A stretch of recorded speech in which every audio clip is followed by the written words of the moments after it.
Okay, communication. Communication मतलब बातचीत करना। ये क्या होता है?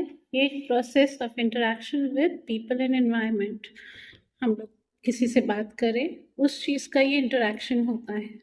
ये एक इम्पॉर्टेंट टूल होता है जिससे कि हम ट्रांसमिट करते हैं किसी इंफॉर्मेशन या आइडिया को किसी एक पर्सन से दूसरे पर्सन पे। तो इसका ये मेथड होता है, तरीका ऑफ गिविंग इंफॉर्मेशन। मतलब क्या सोर्स क्या हुआ? कोई वन पर्सन, उसने कोई मैसेज दिया, वो एनकोड हुआ। एनकोड मतलब किसी ने मैसेज भेजा बना के, उसके बाद वो एक चैनल या मीडियम, या तो बोल के या इशारे से, वो किया किसी दूसरे पर्सन, रिसीवर को। उस दूसरे पर्सन ने जो मैसेज भेजा है उसको डीकोड किया और उसको रिसीव किया। जब रिसीव किया तो उसके बाद उसने उसको फीडबैक दिया टू द फर्स्ट पर्सन। मतलब हम जब किसी से कोई बात करें, अरे आज मूवी कैसी थी, या आज की मूवी बहुत अच्छी थी, तो दूसरे ने कहा हाँ बट मुझे इतनी समझ नहीं आई। तो जब उसने एक एनकोड किया message about a movie, receiver ने उसको फीडबैक दिया। इस तरीके से कम्युनिकेशन होता है। तो ये एक तरीका भी होता है, इसको मेथड भी कहते हैं use. This is also a method of communication. Okay, तो अब इसको हम एक्सप्लेन कर रहे हैं डिटेल में। जैसे सोर्स क्या हुआ? सोर्स इज द स्पीकर और सेंडर। वो इंस्टिकेट इनिशिएट करता है किसी मैसेज को, मतलब कुछ बोलता है, उसको एनकोड किया जाता है, मतलब किसी इंफॉर्मेशन को, उसके बारे में कोई इमोशन या कोई मैसेज या इंफॉर्मेशन कन्वे करना। चैनल मतलब मीडियम, या तो वो किसी वर्बल या नॉन वर्बल या रिटन कम्युनिकेशन के थ्रू वो मैसेज देगा। फिर रिसीवर। रिसीवर क्या होता है? एक पर्सन जो रिसीव करता है मैसेज। और डीकोडिंग, जो रिसीवर उसको इंटरप्रेट करता है उस मैसेज को, वो decoding. Feedback, the receiver gives the response to indicating whether the message was understood. तो ऑब्वियसली अगर नहीं समझ में आया, नहीं सुनाई दिया, तो कहोगे कि नहीं समझ में आया, एक बार फिर से बोलो। तो ये होता है feedback. Therefore communication can be verbal, non verbal और डिजिटल। ठीक है, और इसके वेरियस कंपोनेंट्स होते हैं कम्युनिकेशन के। कंपोनेंट्स क्या हुए? एक सोर्स होगा, वो सेंडर सेंड करेगा message, send, received, receiver and result. उसका चैनल मैसेज और चैनल नॉइज फीडबैक। ये इस तरीके से नेचर ऑफ कम्युनिकेशन, इसको आप अच्छे से देख लो, ये नेचर ऑफ कम्युनिकेशन हो जाएगा। इसकी नेचर ऑफ कम्युनिकेशन को मैं और डिटेल में बता रही हूँ, क्योंकि ये टू वे प्रोसेस होता है। जाहिर सी बात है, एक बोल रहा है, एक सुन रहा है।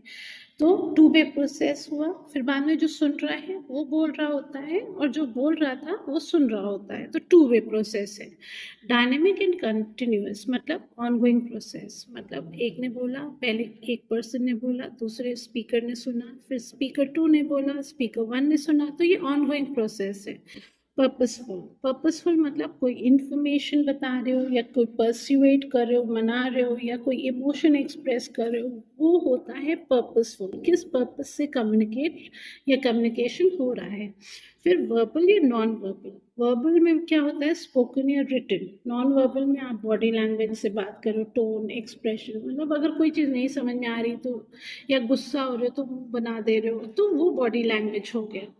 उसके बाद कॉन्टेक्चुअल। कॉन्टेक्चुअल डिपेंड करता है सिचुएशन, एनवायरनमेंट या कल्चरल बैकग्राउंड पे, कि किस कॉन्टेक्स्ट में आप बात कर रहे हो।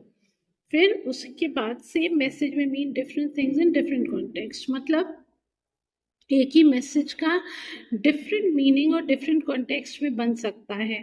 ठीक है।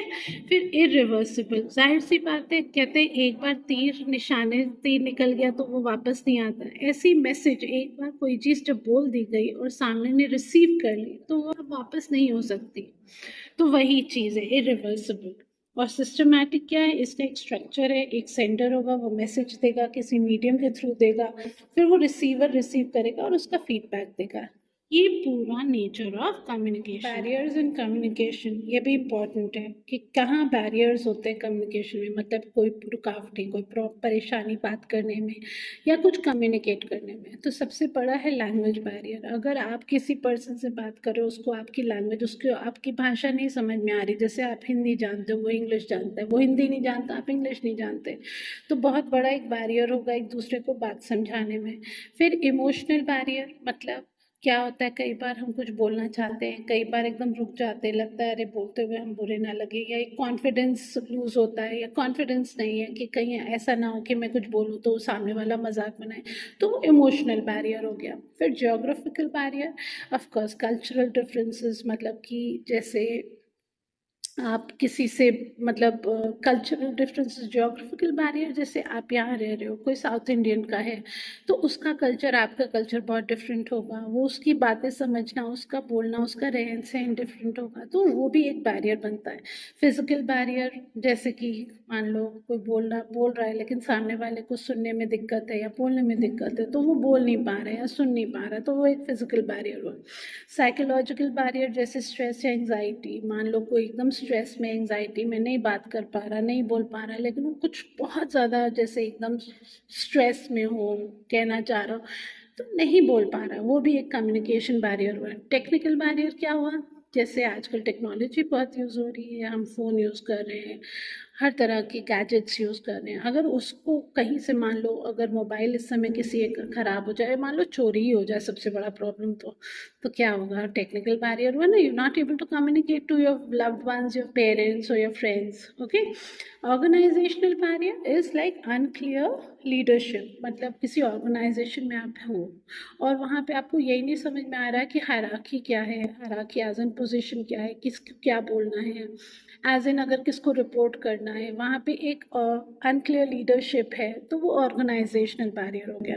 फिर misinterpretation and lack of feedback. Misinterpretation क्या हुआ, जैसे आप कुछ किसी ने बोला, उसको मिसअंडरस्टूड कर लिया, और लैक ऑफ फीडबैक मतलब उसके बाद आपने उसको फीडबैक ही नहीं दिया, तो जाहिर सी बात है समझ में नहीं आएगा सामने वाले को कि आपने मैसेज को क्या समझा, तो वो भी एक बैरियर होता है इन ऑफ कम्युनिकेशन।